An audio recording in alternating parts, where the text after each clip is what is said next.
तो यहाँ पे देखो 6th वन क्या दिया है, angle ACB is inscribed in arc ACB of a circle with centre O, यानी कि एक सर्कल है, इसको डायग्राम से हम लोग समझेंगे, ठीक है। ये एक सर्कल है, इसका सेंटर है O, और जो एंगल है एंगल ACB वो क्या है, हमारा इंस्क्राइब एंगल है। और वो कहाँ पे इंस्क्राइब है, यानी कि कौन से आर्क में इंस्क्राइब है, तो वो इंस्क्राइब है आर्क ACB में, ठीक है। तो हम लोग क्या करेंगे, एंगल ACB बनाएंगे and which is our inscribe angle. तो इंस्क्राइब एंगल पता है ना आपको, इंस्क्राइब एंगल ये है, ठीक है। This is inscribe angle. Inscribe angle मतलब क्या, ऐसा एंगल जिसका वर्टेक्स जो है वो कहाँ पे है, सर्कल के ऊपर है, और उसके जो दोनों आर्म्स है, यानी कि एंगल्स के जो आर्म्स है वो क्या कर रहे हैं, सर्कल का कॉर्ड बना रहे हैं या सर्कल का कॉर्ड कंटेन कर रहे हैं, तो उसको बोलते हैं इंस्क्राइब एंगल। तो ये जो है angle, angle ACB, this is our inscribe angle, ठीक है। मैं रिपीट करूंगी, एंगल ACB हमारा इंस्क्राइब एंगल है, और ये कहाँ पे इंस्क्राइब है, ये इंस्क्राइब है इन द आर्क ACB। और यहाँ पे देखो, ये जो हमारा आर्क है उसके अंदर ये इंस्क्राइब है। This is the arc ACB। मैं थोड़ा सा डार्क कर रही हूँ आपको समझाने के लिए। ये है हमारा आर्क ACB और इसके अंदर ये इंस्क्राइब्ड है। इंस्क्राइब्ड है मतलब इसके अंदर हमने उसको ड्रॉ किया है। मैंने इंस्क्राइब का मतलब बताया है आपको, जब मैंने प्रैक्टिस सेट 3.4 करवाया था ना आपको, तो बहुत अच्छे से इंस्क्राइब का मतलब बताया है, आप देख लो वो वीडियो, ठीक है। और यहाँ पे हमको क्या दिया है, जो हमारा इंस्क्राइब एंगल है दैट इज एंगल ACB, उसका जो मेजर है वो दिया है हमको 65 डिग्री, और हमको क्या फाइंड करना है, we have to find the measure of the arc ACB, यानी कि हमको ये जो आर्क है ना, आर्क ACB, इसका मेजर फाइंड करना है, ठीक है। मैं देखो यहाँ पे ये जो बना रही हूँ ना, इसका आर्क इसका मेजर हमको फाइंड करना है।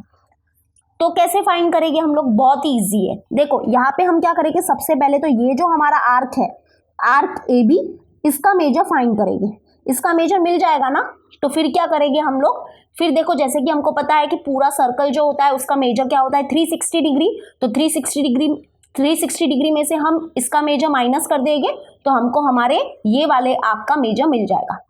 तो बात अब ये आती है कि इसका मेजर हम कैसे फाइंड करेंगे, तो इसका मेजर हम लोग फाइंड करेंगे by using inscribe angle theorem. Yes, inscribe angle theorem पता है ना, क्या होता है कि जो हमारा इंस्क्राइब एंगल होता है दैट इज एंगल ACB, इसका जो मेजर होता है that is equal to half of measure of the intercepted arc. Intercepted arc मतलब कौन सा आर्क, ये वाला आर्क।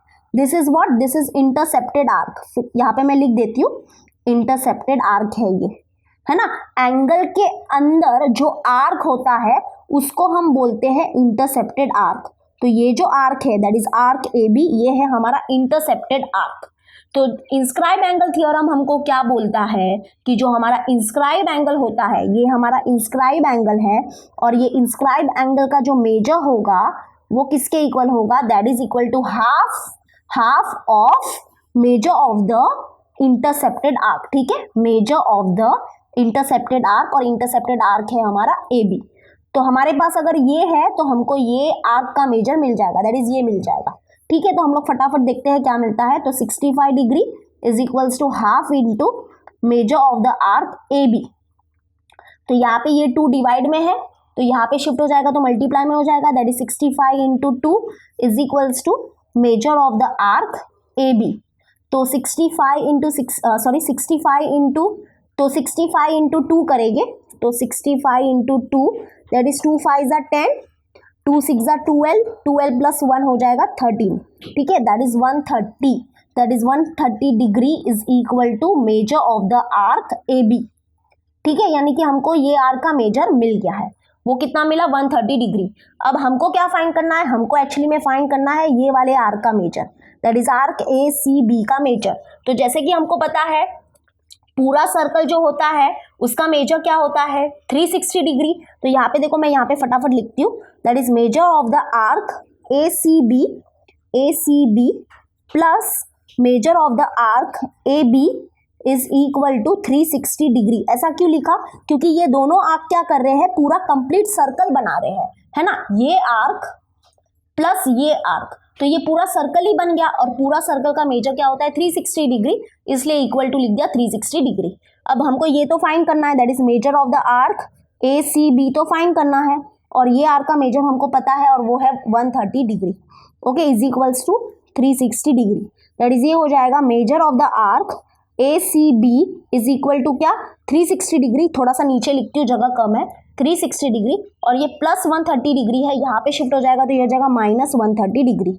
तो यानी कि सिंपली बात है कि हमको क्या करना था, 360 में से 130 माइनस करना था तो हमको मिल जाता। ठीक है, इतना कुछ लिखने की जरूरत नहीं है, but I am explaining in very much detail ताकि आपके क्वेश्चंस भी सॉल्व हो। अगर ये क्वेश्चन हमको पूछा गया तो हम सॉल्व करके भी बहुत अच्छे से लिख सकते हैं। ठीक है, तो माइनस करेंगे, 0 माइनस 0 हो जाएगा 0, 6 माइनस 3 हो जाएगा 3, और 3 माइनस 1 हो जाएगा 2, that is 230 degree.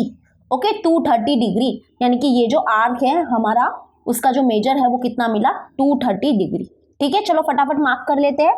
That is option D, 230 degree is the correct option. Okay, समझ में आ गया। ओके, तो चलो अभी हम करेंगे 7th वन। तो देखो 7th वन क्या दिया है, chords A B and C D of a circle intersect inside the circle at point E. यानी कि यहाँ पे देखो, इसको फिगर से समझते हैं। एक सर्कल है और ये सर्कल में क्या है, दो कॉर्ड है, chord A B and C D, और वो एक दूसरे को इंटरसेक्ट कर रहे हैं इनसाइड द सर्कल, यानी कि सर्कल के अंदर। और कहाँ पे, किस पॉइंट पे इंटरसेक्ट कर रहे हैं, ई पॉइंट पे इंटरसेक्ट कर रहे हैं। ठीक है, तो यहाँ पे ये समझो कि ये है हमारा कॉर्ड ए बी और ये है हमारा कॉर्ड सी डी, और ये एक दूसरे को इंटरसेक्ट कर रहे हैं एट पॉइंट ई। ओके, समझ में आ गया आपको ये। ओके, अब देखो क्या दिया है, ए ई मतलब इसका मेजर दिया है हमको, ए से लगा के ई तक। यहाँ पे ये दिया है 5.6, और हमको ई बी दिया है हमको 10, और सी ई दिया है, सी ई हमको दिया है 8, और हमको क्या फाइंड करना है, ई डी फाइंड करना है, यानी कि ई डी मतलब ये वाला फाइंड करना है। तो यहाँ पे देखो, यहाँ पे जो कॉन्सेप्ट लगेगा वो लगेगा हमारे प्रैक्टिस सेट 3.5 का, और वो जो कॉन्सेप्ट है वो है हमारा theorem of internal division of chord.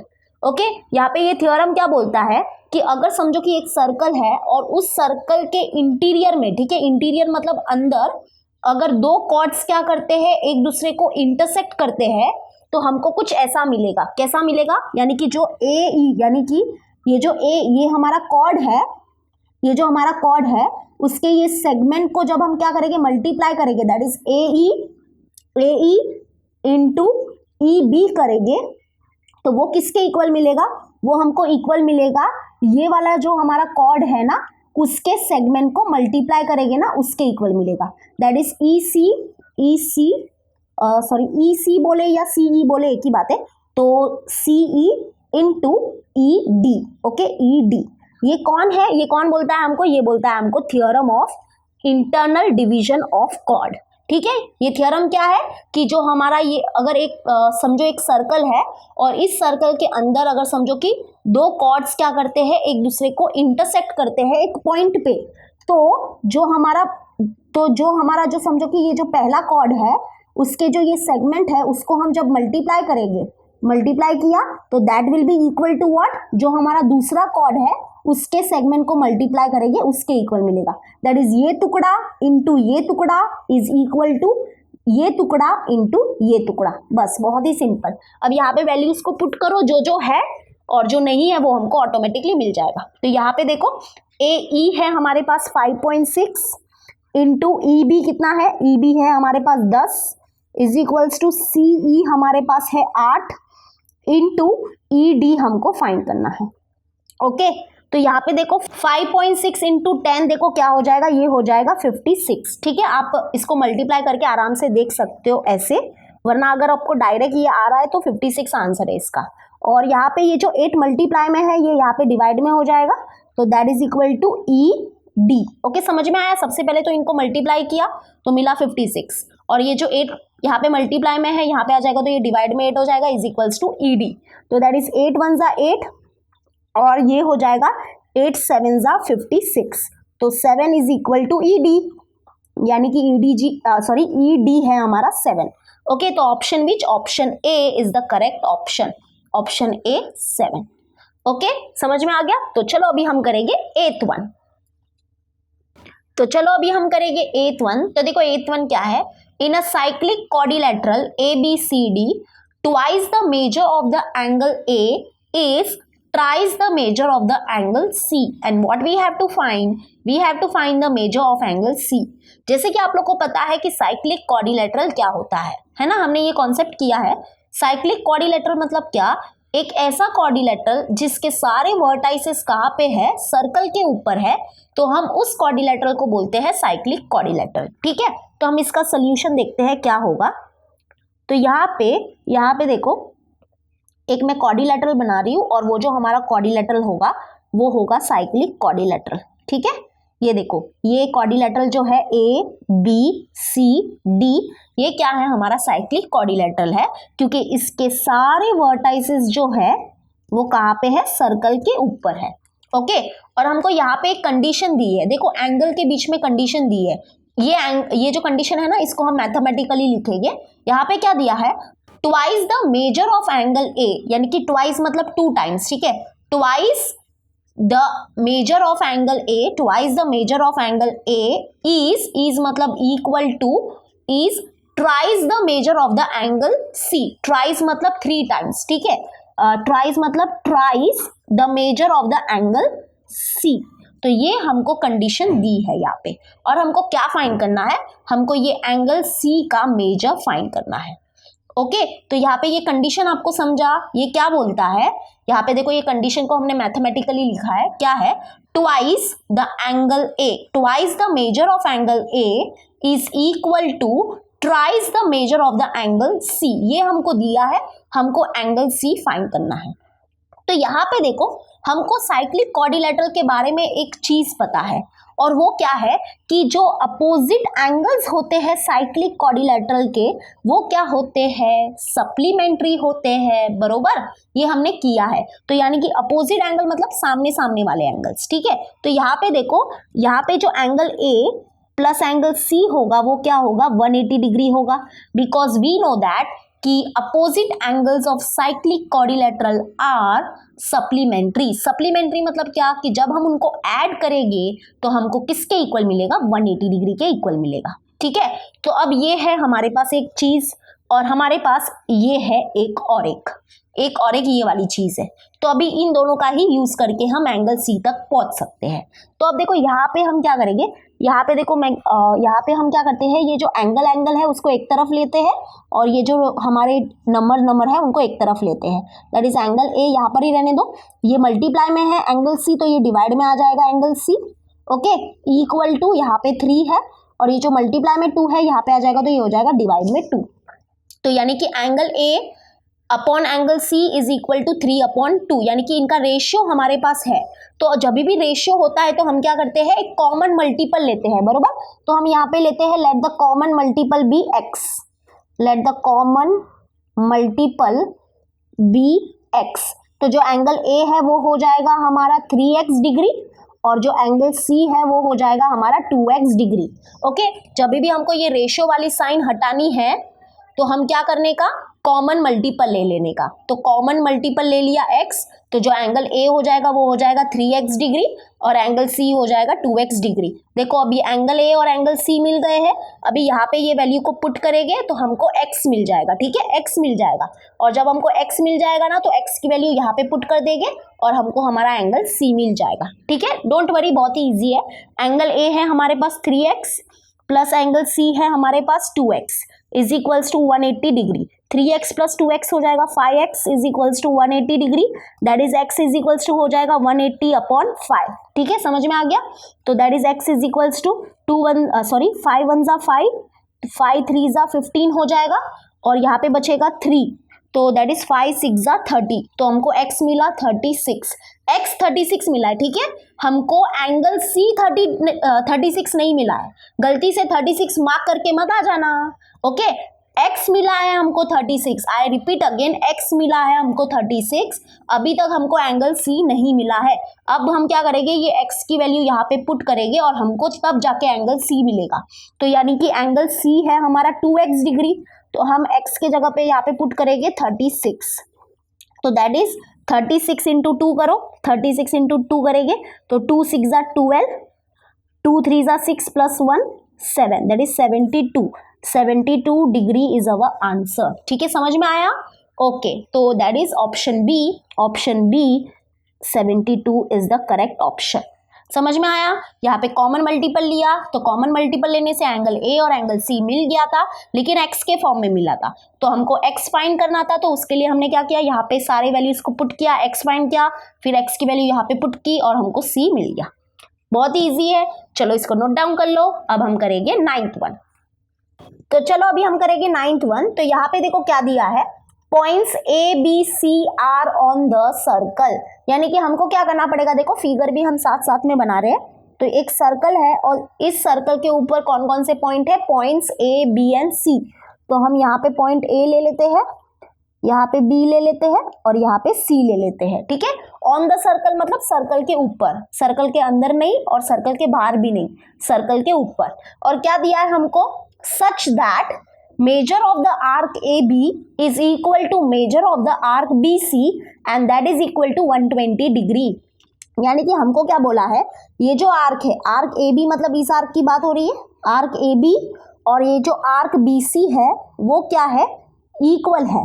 ठीक है, वो क्या है, इक्वल है. और इनका जो मेजर है वो हमको दिया है कितना, 120 डिग्री. यानी कि ये है 120 डिग्री, ये आर्क का मेजर है 120 डिग्री और ये आर्क का भी मेजर है 120 डिग्री.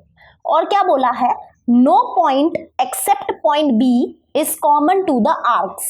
यानी कि ये जो हमारे दोनों आर्क है ना, इनके बीच में सिर्फ एक पॉइंट कॉमन है और वो पॉइंट है बी. ठीक है, जैसे कि आप लोग देख सकते हो ये दोनों जो हमारे आर्क है इसके बीच में सिर्फ एक ही पॉइंट कॉमन है और वो है पॉइंट बी.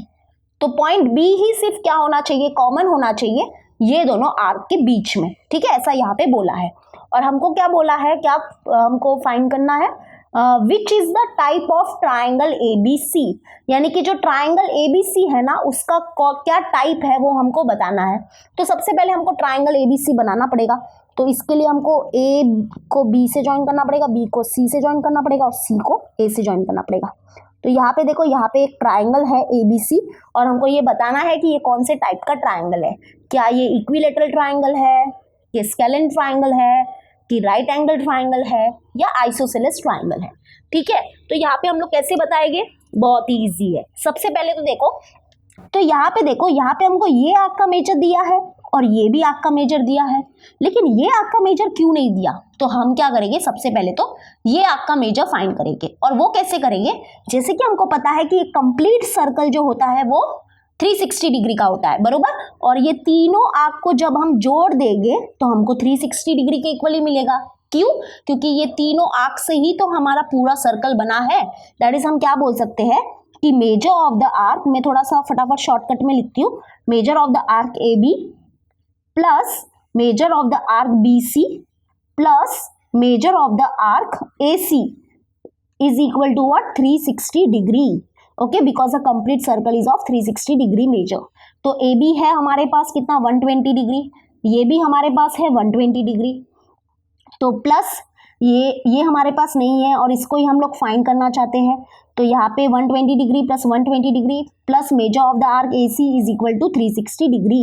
दैट इज यहाँ पे इनको ऐड करेंगे तो हमको मिलेगा 240 degree plus measure of the arc AC is equal to 360 degree.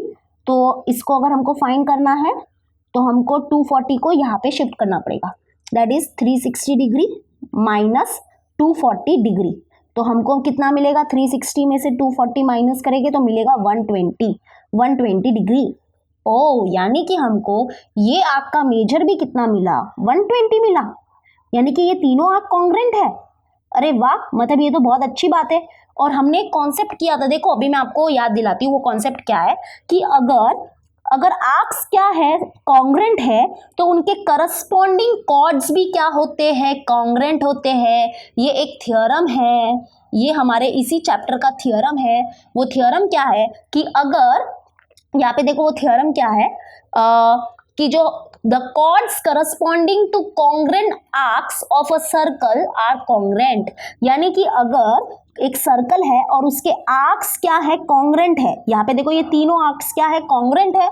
इसका मतलब इसके करस्पॉन्डिंग कॉर्ड्स भी क्या हो जाएंगे, कॉन्ग्रेंट हो जाएंगे. यानी कि ये कॉर्ड और ये कॉर्ड और ये कॉर्ड भी क्या हो जाएगा, कॉन्ग्रेंट हो जाएगा। यानी कि यहाँ पे देखो, यहाँ पे क्या है कि हमारे पास क्या है कि ये जो आर्क है that is arc A B is what, congruent to arc B C and that is congruent to what, arc what A C, बरोबर। तो यानी कि अगर आर्क्स क्या होते हैं, कॉन्ग्रेंट्स होते हैं, तो उसके करस्पॉन्डिंग कॉर्ड्स भी क्या हो जाएंगे, कॉन्ग्रेंट हो जाएंगे। ये एक थ्योरम है हमारे पास। तो यानी कि जो आर्क ए बी है उसके करस्पॉन्डिंग जो कॉर्ड है वो है हमारा कॉर्ड ए बी, ठीक है। This is the chord that is chord A B will be congruent to, ये जो हमारा आर्क बी सी है, आर्क बी सी, इसके करस्पॉन्डिंग में जो कॉर्ड है वो है chord B C, okay, and that is congruent to arc A C, जो है आर्क ए सी, इसके करस्पॉन्डिंग में जो कॉर्ड है वो है कॉर्ड ए सी। यानी कि ये तीनों कॉर्ड क्या है, कॉन्ग्रेंट है। और एक्चुअली में ये जो हमारे कॉर्ड्स है वो क्या है, ये जो हमारा ट्रायंगल है उसके साइड्स है, यानी कि ये तीनों साइड्स क्या है, इक्वल है। तो चलो बताओ कि ऐसा कौन सा ट्रायंगल होता है जिसके तीनों साइड्स इक्वल होते हैं, तो वो होता है हमारा equilateral triangle. Yes, equilateral triangle वो ट्रायंगल होता है जिसके सारे साइड्स इक्वल होते हैं। यानी कि यहाँ पे हमारा ये जो ट्रायंगल है, ट्रायंगल ए बी सी, वो क्या है, इक्विलैटरल ट्रायंगल है। That is option A is the correct option. Okay, I hope आपको समझा होगा। तो चलो अभी फटाक से हम लास्ट क्वेश्चन करते हैं। तो चलो अभी हम करेंगे 10th वन। तो यहाँ पे देखो क्या दिया है, segment x Z is a diameter of the circle, ठीक है। यानी कि सेगमेंट एक्स जेड क्या है, हमारा डायमीटर है। तो हम लोग साथ साथ में फिगर भी बनाते हैं, ओके। तो ये हम सर्कल ले लेते हैं और ये सर्कल का हम लोग सेंटर ले लेते हैं यहाँ पे। और हमको क्या बोला है कि जो सेगमेंट एक्स जेड है वो क्या है, डायमीटर है सर्कल का। तो जैसे कि हमको पता है डायमीटर क्या है, डायमीटर एक ऐसा कॉर्ड है जो सर्कल के सेंटर से पास होता है। तो यहाँ पे हम ये कॉर्ड बना लेते हैं। तो यहाँ पे ये देखो, थोड़ा सा डार्क कर लेती हूँ मैं। तो यहाँ पे ये है हमारा डायमीटर और ये है हमारा सेंटर ऑफ द सर्कल।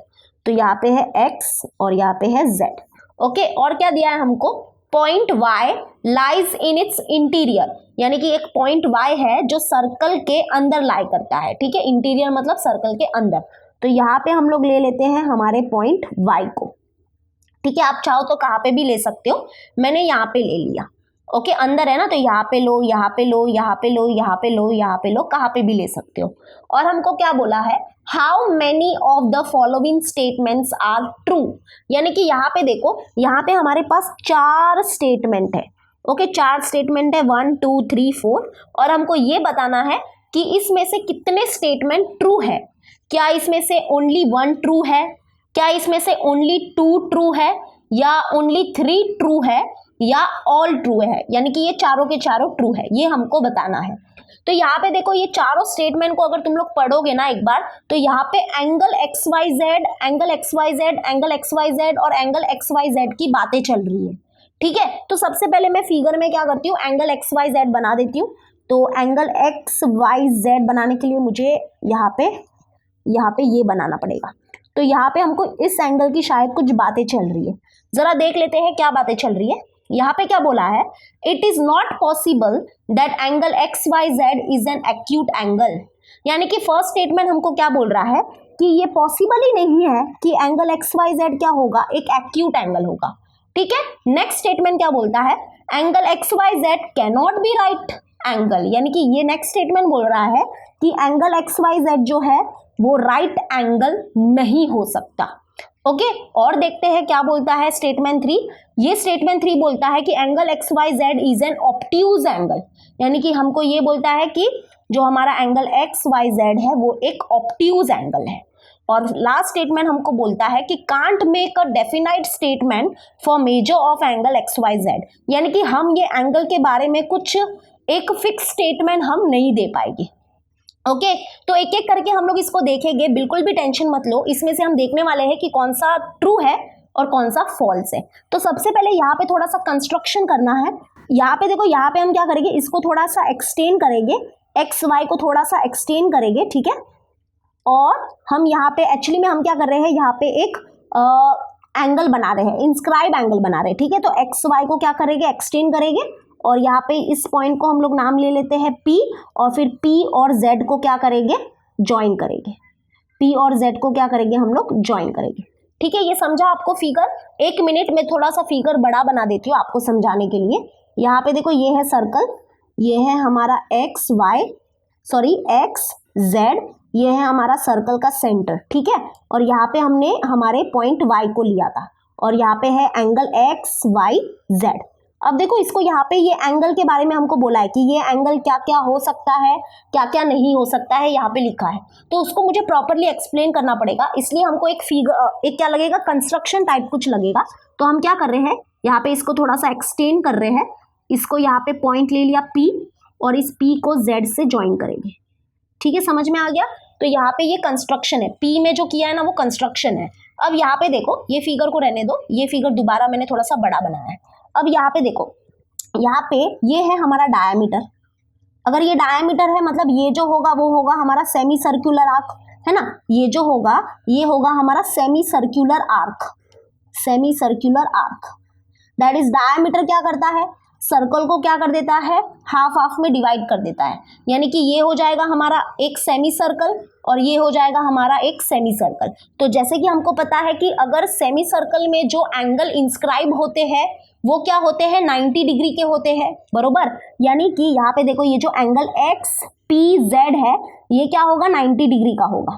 क्या होगा, 90 डिग्री का होगा। यानी कि angle X P Z is equal to 90 degree. Why? Because angle inscribed in semi circle is a right angle. तो ये जो एंगल एक्स पी जेड है ये क्या है, एक इंस्क्राइब एंगल है। और ये कहाँ पे इंस्क्राइब है, ये इंस्क्राइब है हमारे सेमी सर्कल में। दिस इज सेमी सर्कल, ठीक है, सेमी सर्कुलर आर्क भी बोलते हैं। सेमी सर्कुलर आर्क में इंस्क्राइब है, इसलिए ये 90 डिग्री होगा। तो यहाँ पे देखो, यहाँ पे ये ट्राइंगल को देखो, ट्राइंगल वाई पी जेड। तो यहाँ पे ये जो ट्राइंगल है, इस ट्राइंगल में ये जो एंगल है वो हमको मिला है 90 डिग्री, बरोबर। तो अभी देखो ये एंगल अगर हमको 90 डिग्री मिला है, इसका मतलब हम ये बोल सकते हैं कि ये एंगल या ये एंगल, ये दोनों एंगल अभी 90 डिग्री नहीं हो सकते।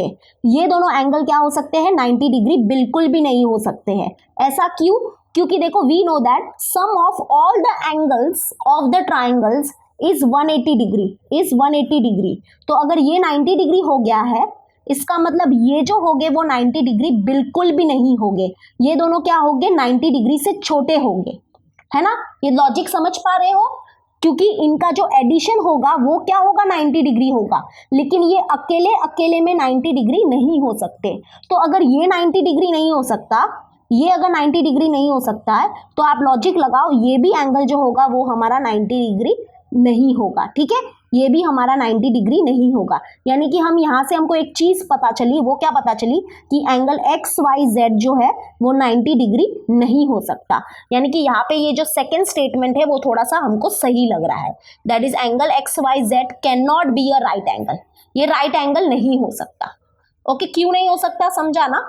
क्योंकि यहाँ पे देखो ये जो एंगल है वो है हमारा इंस्क्राइब्ड एंगल, और ये कहाँ पे इंस्क्राइब्ड है, ये इंस्क्राइब्ड है सेमी सर्कुलर आर्क में।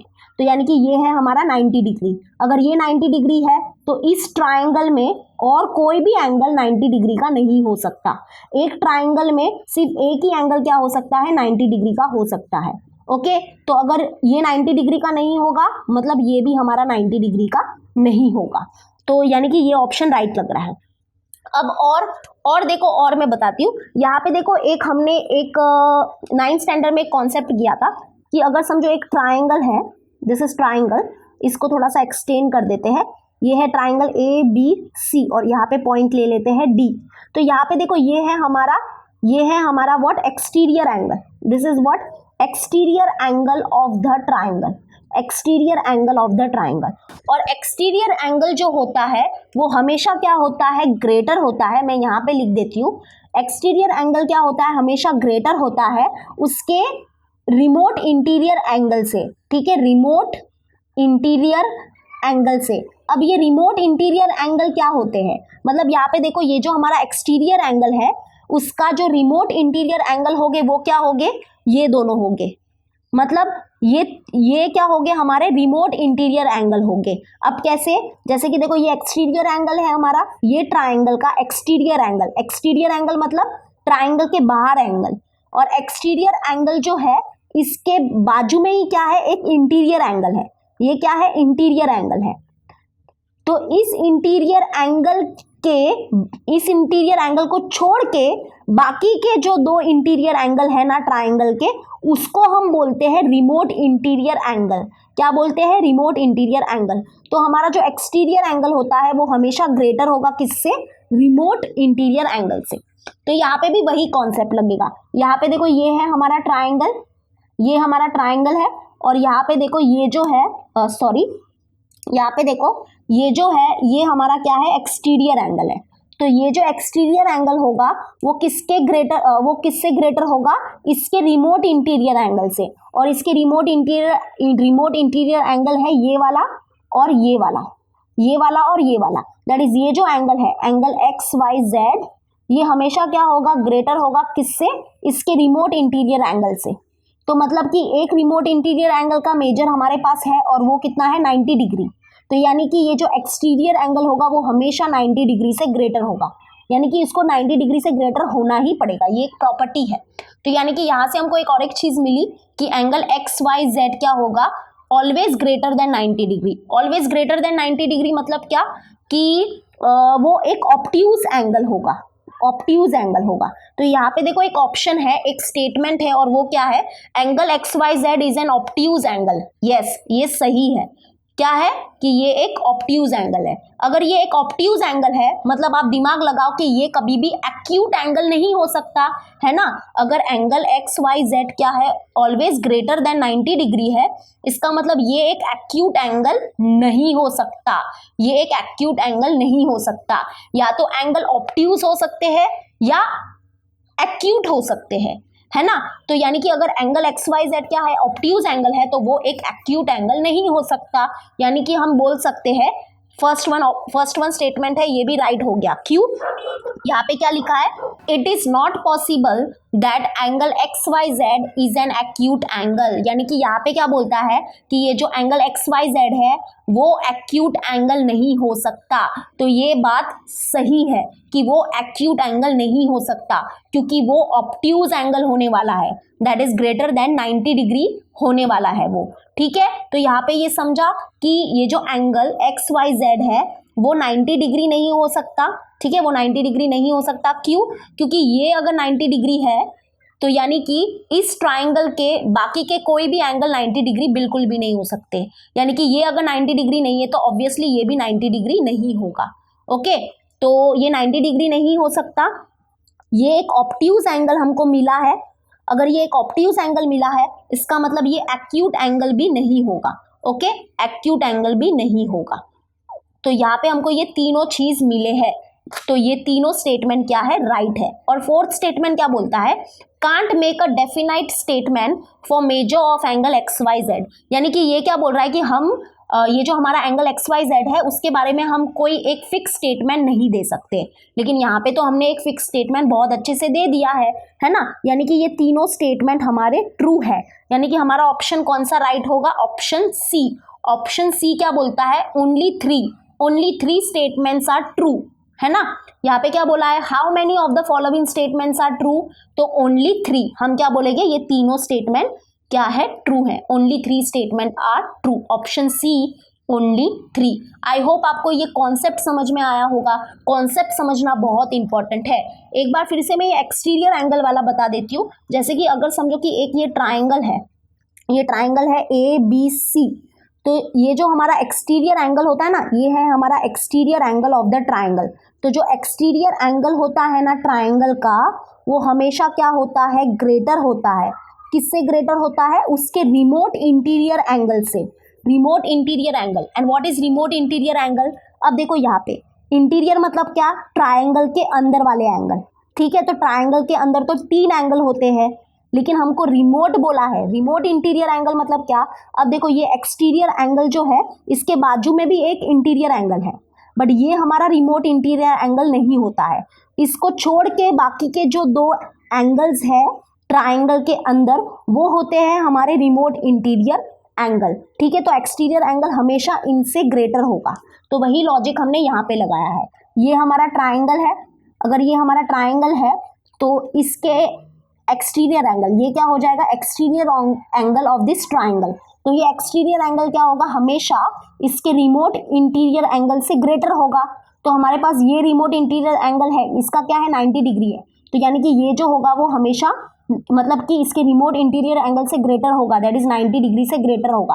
तो अगर ये 90 डिग्री से ग्रेटर है मतलब ये ऑब्ट्यूज है, ऑब्ट्यूज है मतलब ये एक्यूट नहीं हो सकता, और ऑब्ट्यूज है इसका मतलब ये राइट एंगल भी नहीं हो सकता, सिंपल सी बात है। ठीक है, तो आपको आई होप ये लॉजिक समझ में आया होगा। अगर नहीं समझ में आया तो आपको पता ही है, आपको कमेंट सेक्शन में लिख के बताना है, तो मैं ट्राई करूंगी कि आपके डाउट्स को मैं सॉल्व कर सकूं। ओके, तो चलो हम लोग मिलते हैं अपने नेक्स्ट वीडियो में। Till then bye and take care. Please note down कर लो।